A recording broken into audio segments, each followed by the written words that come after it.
Come, let us fix our eyes on Jesus. This is Unpopular Theology, episode 88. Today I'm going to be talking about JAA Grabau and the Buffalo Synod. Before we get started, go ahead and hit the like button. Go ahead and subscribe. Go over to our Facebook page. Like us over there. Post new content there at the end of each week with these videos. And 2 weeks from now, we'll start our top 10 countdown of the 10 most viewed episodes on Unpopular Theology. So, before we get with that being said, remembering American Lutheranism's past. This is Unpopular Theology. So now we're getting into a set of four synods, I should say, that form almost simultaneously and come to America almost simultaneously. And there's different views for each synod. And at least 3 of these synods have something in common with the Prussian Union, and so in a second we'll get to that. With all of these synods, as you're probably finding out, there is always something unique about them. With the Pennsylvania Ministerium, it was the fact that Muhlenberg starts what Lutheranism in America is. With the Tennessee Synod, it's the fact that it's someone's brother who ordains him to start the church. With the Ohio Synod, it's the fact that it's not one person starting the church. With the Buffalo Synod, it's the almost entire devotion to Grabau. So just keep that in mind. Also notice that there's a different... You've noticed so far that we've been moving west. We're going to move back east for this, and then we'll continue, and I'll explain more details later on in this episode. So, in order to truly appreciate the Buffalo Synod, we have to talk about the Prussian Union. So, in 1817, Frederick Wilhelm III of Prussia issues an order that basically he wants to combine Protestantism in Prussia. And 1834, he issues an order for a new common liturgy between the Reformed and the Lutherans, which, of course, favors the Reformed. And so Lutherans, especially what are called Old Lutherans, object to this. They don't see this as right. They realize that Christ is truly present in the sacrament. So groups start going to America.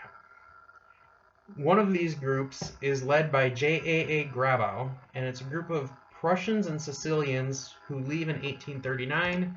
This is almost simultaneous to the Missouri Synod Lutherans leaving Saxony in 1839.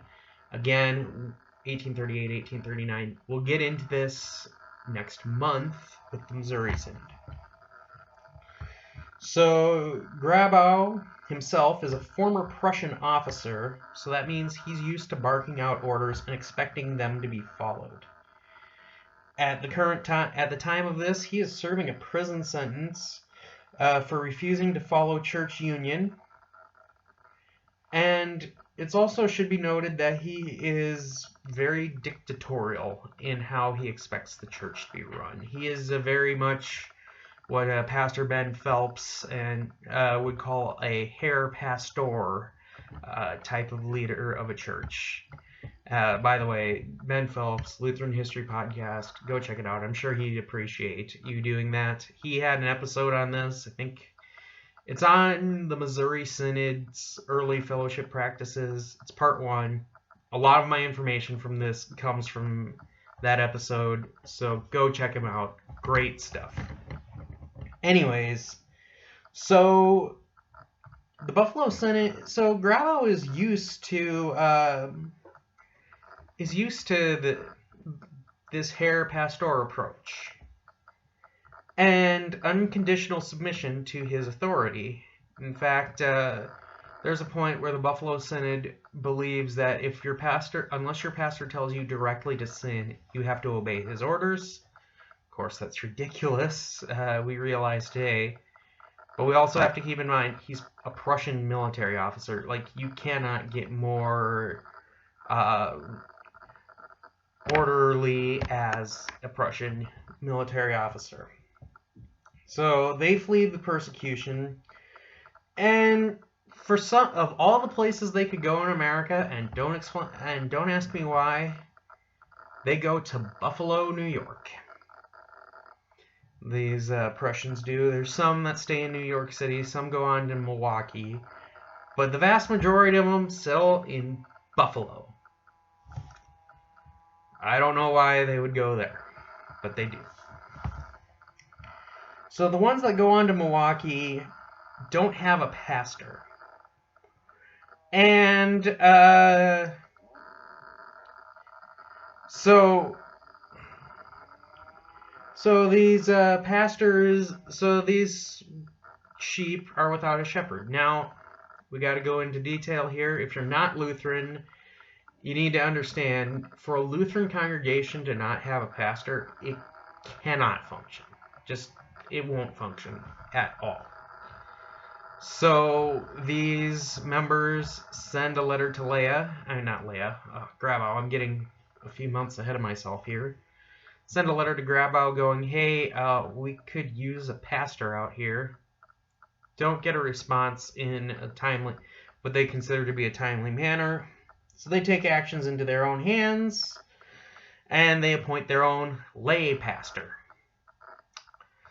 Well, this gets Grabau's attention. So he issues the Hirtenbrief, which is a pastoral letter, and argues that it is not good order to appoint your own pastor, and he's worried about certainty. And, yeah, so as that's going on,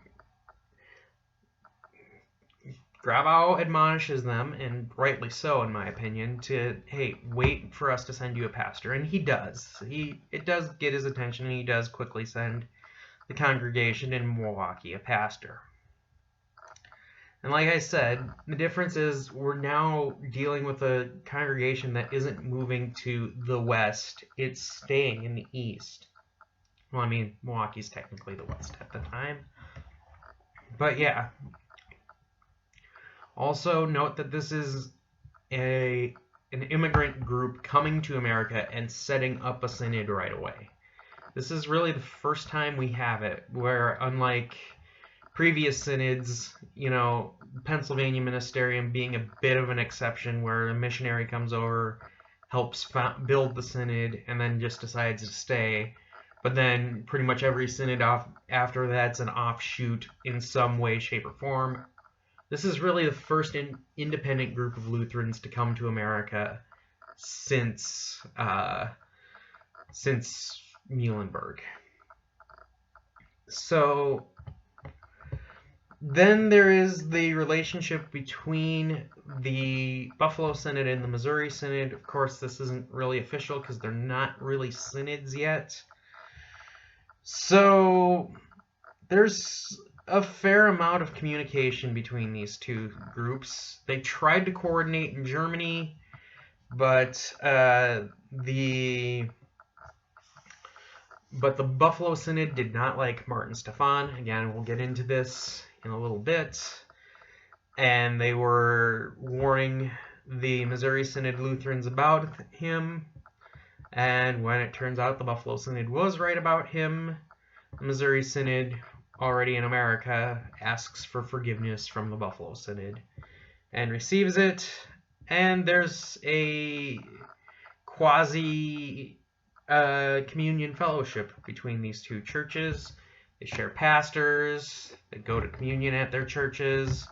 In fact, one of the founding members of the Perry County Colony in Missouri ends up becoming a pastor in the Buffalo Synod. So the other thing is we need to talk about Grabau's views of freedom.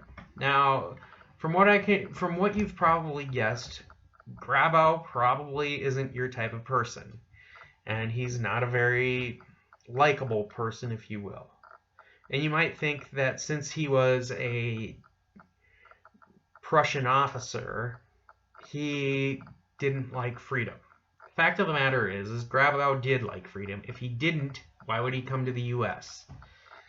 The way to see it is Grabau fears the abuse of freedom, which is something that does come with coming to the U.S.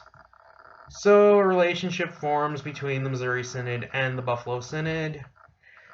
Heinrich von Rohr, who is the kind of the go-between between the Missouri Synod and Buffalo Synod, he's sort of Grabau's right-hand man, gives forgiveness to the Missouri Synod. They start sharing pastors. Then there's an incident where there is a pastor who is deemed unfit by the Buffalo Synod. The Missouri Synod calls him. Problems arise, and there's conflict. And this leads us to 1845, when the Buffalo Synod is actually formed. And the Missouri Synod was expecting to be invited to this. The founders of it were. They were expecting that it would be a grand synod. They were going to share a seminary. They were going to train pastors together. They were going to be together. And it just doesn't happen. And so the Missouri Synod's a little shocked by this and put off.